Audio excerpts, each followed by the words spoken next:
I am Emily. Jake, 2 years older than me, is a science guy. He's living his childhood dream of a research job and seems fulfilled, even though he's busy all day. Our son Mike is 3 years old, just like Jake. He loves observing and experimenting. Right now, he's obsessed with the goldfish he caught at the fall festival. Our daughter Sarah is 1 year old. She loves to eat, and her chubby white cheeks are just adorable. She's the comfort and joy of our household.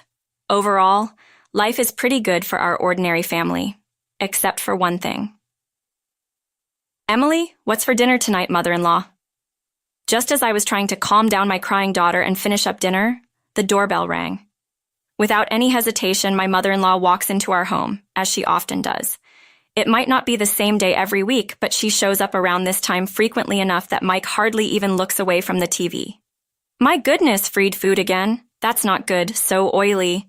You need to take better care of Jake's stomach when he comes home tired from work. It's not good for the grandkids either. But Mike really likes it. Well, that's because you only feed him junk. Look, I've made a creamy vegetable stew and minestrone for you. It's important for the kids to get used to Western food from an early age.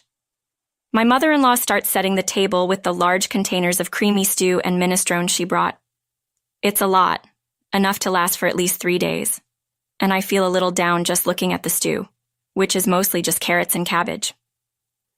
Come on, stop daydreaming. I'll take the food you made home with me, so go ahead and pack it up. It's not tasty, but we can't waste food. This is routine. Last time she visited unexpectedly, she replaced my clam chowder with her own fried chicken. Holding the still warm container, she left without even looking at her grandchildren. Once the front door closed, my son turned to me softly. Grandma took my fried chicken again. My heart aches seeing my son's sad face. Don't worry, there's a little bit of meat left. Just wait a moment. Yay!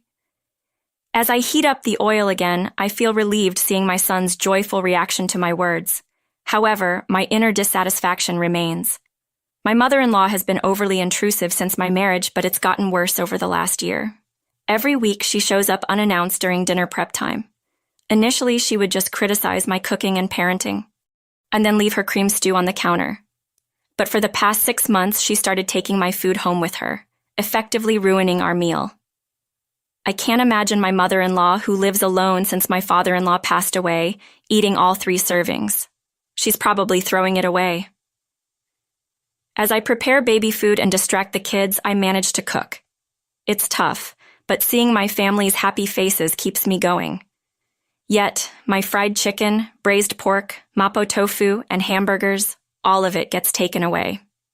I grew up in a family that ran a restaurant, and my dad taught me how to cook, so I'm confident in my culinary skills. And yes, I think my food tastes better than mother-in-law's overly sweet cream stew. It irks me to have my skills negated by her, but with Mike in the picture, I've been struggling to stand up to my mother-in-law, his grandma. More cream stew. Jake, who comes home after the kids have gone to sleep, makes a face when he sees dinner. Since only Mike's share of fried chicken was left, I serve Jake a large platter of the cream stew. What can I do? It's what mother-in-law brings over. If you don't like it, you tell her. Yeah, I guess. Jake pokes at the stew as non-committal as ever. She shows up without considering Sarah's nap time and even takes away Mike's favorite foods right in front of him. Well, she's lonely since Dad died. That was 2 years ago. How much longer do I have to put up with this? Yeah, I guess. Jake is usually reliable, but he avoids confrontation when mother-in-law is involved. Another pointless conversation goes by, and I let out a deep sigh. The only silver lining is that she hasn't suggested moving in. One day, tired of the same old routine, mother-in-law says something different when she drops by during dinner. As usual, Emily, this Christmas, everyone's gathering at our place. What? After your father passed away last year, we couldn't really do anything right. We've been relying on relatives from Dad's side since the funeral, so I'm inviting them to our home as a way of saying thank you. Sounds exhausting, responding with a lack of enthusiasm to my mother-in-law's arrogant tone. I wonder how she plans to host people suddenly when we've always gathered at her brother-in-law's or her own childhood home for Christmas and family reunions.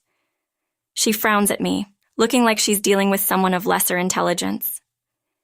You're not just a bystander here, you'll be helping too. What? Come over on the 24th and help clean up." Stunned by the audacious decision, I tried to quickly object. "But Sarah is so young." "Just use a baby carrier or something. That's how women used to do it back in the day." "Maybe, but you're also in charge of the full-course Christmas meal. Don't you dare repackage store-bought food or cook anything that tastes bad. I don't want to be embarrassed." "What? You can't be serious." "I'm thinking of inviting your dad's relatives on one day and my sister's family and our daughter on another. It'll be a busy holiday." Although she's complaining, I can sense a happy aura coming from her. "Hold on. The one who's going to be busy is me, not you. As the daughter-in-law of this family's eldest son, do your duty properly." Okay, having had her say, my satisfied mother-in-law leaves the meatloaf and heads out, leaving me stunned and my surprised son behind. She doesn't forget to pack the shrimp gratin that just needs to be baked, though that night when I tell Jake about it, he's as bewildered as I am. "What? She's planning a party from Christmas Eve, inviting Dad's side of the family when he's not here?" "Yes, that's the plan." "Well, maybe Mom's lonely." I finally lose my temper at Jake's predictable response. Think about what it's like for me, always being pushed around. Seeing Jake's face turn to an unmistakable uh-oh, he goes silent. But even he realizes that this time, it's too much, and lets out a resigned sigh. "All right, I'll handle the cleaning and entertaining the relatives." "Really?" I'm glad to hear Jake's proposal. It gives me some direction. "But can you still cook the full-course Christmas meal?" Just for this year. Let's keep Mom's reputation intact. Plus, everyone in the family loves your cooking." As he pleads, Jake is staring at the meatloaf mother-in-law left for us. I mean, it's hard to say no after making a concession. "Fine, just for this year." "Thanks, man. I can't wait for Emily's Christmas feast." "Geez, you're in high spirits, aren't you?" Being praised isn't so bad, and I don't mind cooking for people, so I brace myself. It's just for this time. And agreed to prepare a full-course Christmas meal. When I tell my mother-in-law that Jake will stay over to help with cleaning, she makes a displeased face and says, "How could you let the man of the house do such things?" But she seems reasonably satisfied seeing Jake bustle around at his parents' home for my sake. And then comes Christmas lunchtime. "Emily, is the corn soup ready?" "I'm preparing the croutons now." I scurry around the kitchen, getting the carpaccio and corn soup ready. "You're so inefficient. I'll bring the food myself." "I'm sorry, if you're going to complain, try preparing a meal for 20 people. It's really, truly exhausting." Finally, the serving is done, and I sit down at the party. Jake seems to have put our daughter down for a nap in another room. Preparing a full-course Christmas meal for 20 people was hard, but it feels good to see everyone enjoying my cooking. However, that good feeling lasts only a moment. "This quiche looks so beautiful. It's like something you'd buy." Thank you." "Geez, you're good at flattery. This carrot slaw is perfectly balanced with the vinegar. The orange scent really freshens up your mouth." That's because Christmas meals tend to be rich, so I made it a bit more acidic. Something's off. Every time someone tries to compliment my Christmas cooking, mother-in-law interrupts. Something is not right. And the source of this awkwardness is revealed by Sophia, father-in-law's sister. "Emily, mother-in-law is such a great cook, isn't she?" "Excuse me?" Confused, I let out a dumbfounded sound. Unperturbed, chatterbox Sophia continues her story. "Did Olivia make this entire Christmas feast? That's amazing." "Huh. I haven't cooked a full-course Christmas meal in ages. I was going to leave it to my daughter-in-law, but she's absolutely terrible in the kitchen, and she never comes by even when I offer to teach her." What the mother-in-law talks about are struggles she never even faced, as if they're a given, leaving me puzzled. "Oh, Emily, you should really take after Olivia while she's still well. Jake might miss the taste of home sometimes, you know. The way to a man's heart is through his stomach." Daniel, a relative hanging around Sophia, laughs. It feels like he's mocking me. "You know, Olivia, that pork belly stew you made last time was delicious. It's amazing you can cook both Western and Japanese dishes. It's not that big of a deal, but I'm glad you enjoyed it." The mother-in-law smiles and feigns humility. But that pork belly stew was clearly my creation. As I stand there astonished, she mouths, "Go along with it." Apparently, she's been claiming all my dishes, including the Christmas feast, as her own and sharing them with the family. And now she wants me to be complicit in her lie. No way. Especially after she's been criticizing my cooking all this time. Though I want to speak out, I'm overwhelmed by the crowd and find myself speechless. My savior turns out to be my son. "Mom, this omelet is really tasty. It looks different than usual, but your omelets are always good." My young son's high-pitched voice echoes through the room, and the noisy adults fall silent. "Oh, Mike, this is actually hash your grandmother made," Sophia tries to cover for my son, probably out of kindness. But my son responds, astonished, "Huh? But it's tasty, so it's got to be Mom's omelet. Grandma's omelet is super sweet and gritty. It doesn't taste good." My son passionately insists, gesticulating wildly, leaving the adults exchanging puzzled glances. "Of course," the mother-in-law panics. "Emily, don't teach the child to lie." "Excuse me, who's the one lying here, Mom? Am I a liar?" Mike looks up at me, his face full of insecurity. That's when I felt my blood boil. I was foolish. I don't care what people think of my mother-in-law or Jake. I've put up with her because she's Jake's mom and Mike's grandmother. But a grandmother who turns her grandson into a liar just to save face is nothing but evil. If she's going to make my child a liar, I'll become a demon if I have to. I took a deep breath and straightened my back. Mike is not a liar. The one lying here is you, Grandma. Huh? She must never have expected me to stand up to her. My mother-in-law looked shocked. I stood up and pointed at the table dramatically. "I made this entire Christmas feast, including the corn soup, everything from start to finish." "What?" Naturally, the room erupted. My flustered mother-in-law began to panic and yell, Wait, Emily, you've been lying this whole time. Have you lost your mind?" "I'm not lying, Sophia. You said you got the pork belly stew from Grandma, right?" Sophia, now pulled into this, looked up at me, surprised. Yes, it was delicious. I made that too." "Huh? You're terrible. Stealing credit for Jake's mom's cooking and trying to set her up. You're the worst daughter-in-law. Then, can you tell me the recipe for the pork belly stew, mother-in-law?" "What? Well," she hesitated. Then, as if struck by inspiration, she shouted, "It's a secret. It's a secret family recipe, so I can't tell you in public. You don't have to give details or measurements, just the basics." Even the relatives who were disgusted by our petty fight started to see who was in the right. "Emily, that's enough."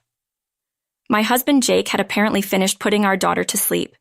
He had silently appeared near the door and restrained me with a stern voice and face. My mother-in-law clung to Jake as if he was her ally, looking like a tragic heroine. "Jake, what's up with your daughter-in-law? She's calling me a liar. That's awful, Mom. You're the awful one here." "What?" Mother-in-law's mouth drops open. This entire Christmas feast Emily made it all day while taking care of the kids. Trying to take credit for it is pretty low. "Jake, Sophia, the only thing Mom made is that massive bowl of creamy stew over there. Have you tried it?" "Huh? Yeah." Sophia, once again caught in the middle, looks at the pointed-out creamy stew, visibly shaken. Is she recalling how incredibly sweet that stew was? "Yeah, it was insanely sweet, wasn't it, Mom? Thinks if it's sweet, it's tasty. She's always been so cautious about salt and oil, but uses sugar with no limits, so all her dishes taste like a block of sugar." "Is that so? The pork belly stew was probably made by my daughter-in-law, too. If you got any other dishes from Mom recently, they were likely made by Emily." "Really? Even that meatloaf? That was me. And the mapo tofu and shrimp gratin? That was me." Everyone in the family is disillusioned with mother-in-law because of her own son's revelation. Isn't that right, Mom? Mother-in-law, exposed for all her lies, is panicking. Seems like she's given up on lying and is now trying to appeal to Jake's emotions. "Why? Why are you siding with your daughter-in-law? I'm your mom." "I didn't want to have to say this either, Mom. I thought you were just lonely because Dad isn't here, so I've been having Emily put up with you. But this isn't anything but harassment towards her. There's no reason to protect you anymore. Don't see Emily or the kids ever again. Jake, who firmly dismisses his begging mother, starts to clean up the Christmas feast. Then he apologizes to the relatives. I'm sorry for the disturbance this Christmas, Emily. Mike, let's go. As Jake takes Mike's hand and stands up, Mike glances at mother-in-law. Grandma, where's your I'm sorry? Huh? When you lie, you say I'm sorry, then you get forgiven, right? Isn't that right, Mom? I get it. You have to be forgiving when it comes to raising kids, but a simple sorry isn't going to cut it. Luckily, I didn't have to worry for even a second. Mother-in-law clenched her lips so tightly they looked like they'd bleed, clearly having no intention of apologizing. Seeing her, Jake sighed as if he'd had enough. Grandma can't even say, I'm sorry, and she's supposed to be an adult. How sad. Let's go home and have Mom's delicious Christmas feast, okay? We left behind a growling mother-in-law and confused relatives, carrying our sleeping daughter in the Christmas feast as we left Mike's house. We went straight to my parents' place and served the Christmas feast. Everyone was delighted and ate with joy. This is what I had been striving for, so my heart was full. Jake, of course, apologized profusely and promised never to let us meet mother-in-law again. Apparently, the atmosphere at my house remained awkward. His relatives dispersed, leaving only a soulless mother-in-law and some bland food. The next day, mother-in-law's sister and her husband, as well as Jake's sister, visited as promised. Seeing the bland food, they chuckled and said, "Figures." Apparently, mother-in-law's lack of cooking skills was a well-known fact among her relatives. So, you brag about hosting a Christmas feast. I wondered what magic trick you'd pull. Probably just jealous of Emily, who's good at cooking and praised by Jake and Mike. Sorry for the inconvenience, they said after hearing the details from Jake. My sister-in-law thanked me for my efforts. Sophia also called to apologize. I'm sorry for jumping to conclusions. It turns out Sophia also enjoys cooking, and we bonded over a recipe for braised pork belly. The misunderstanding with Jake was cleared up, and I found new friends who share my cooking hobby. I felt refreshed, enjoying a carefree Christmas. Of course, mother-in-law wasn't going to back down that easily, but I'm well prepared. As I'm making cornbread, my phone rings. It's mother-in-law. Excuse me. Where are you? It's dinner time. Do your duty as a wife. Are you making the same mistake and coming over again? She's furious on the other end of the line. How dare you? I came here because you didn't apologize. Come home and clear the misunderstanding with our relatives, then I'll forgive you for embarrassing me. No thanks. What? You'll be the one left out by the family. That won't be a problem. What to begin with, the one who put on airs and got shunned by the relatives was mother-in-law. I've even made plans to cook with Sophia next time. What? Mother-in-law probably never imagined that I'd become close to father-in-law's side of the family. So, what now? Still got any moves left? I add another blow to the stunned mother-in-law. Also, I'm not returning to that house. What? Yes? The kids and I have been staying at my parents' house since Christmas. We're planning to find a new place to live now that the holidays are over. Initially, living near Mike's family was mother-in-law's strong insistence, but Jake's workplace is actually closer to my parents' house. Didn't Jake tell you to stay away from daughter-in-law? But since mother-in-law can't listen better than a child, we've decided to physically distance ourselves. Right now, Jake is the only one living there, and he'll leave once he's ready. What? Where are you? Who knows? You think you can get away with not cherishing Jake's mom? Yes, because Jake and sister-in-law have forgiven me. It's okay. Well, wait, what? Thank you for everything so far, mother-in-law. I'm so happy I'll never have to see you again. Goodbye. What? Wait a minute. With a bit of a laugh, I hang up on mother-in-law, who's screaming like a villain in a superhero show. Then I block her number to make sure I never have to hear her voice again. 2 years later. Mom, what's for dinner today? Hamburgers. Yay, I love Mom's burgers the most in the world. Sarah loves them too. Sarah loves them too? Dad loves them the most in the universe. Dad, that's not fair. My family happily waits for my cooking in the living room. playing around as I fry the burgers in the kitchen. My heart warms up again today, watching them eagerly await my cooking, smiles on their faces.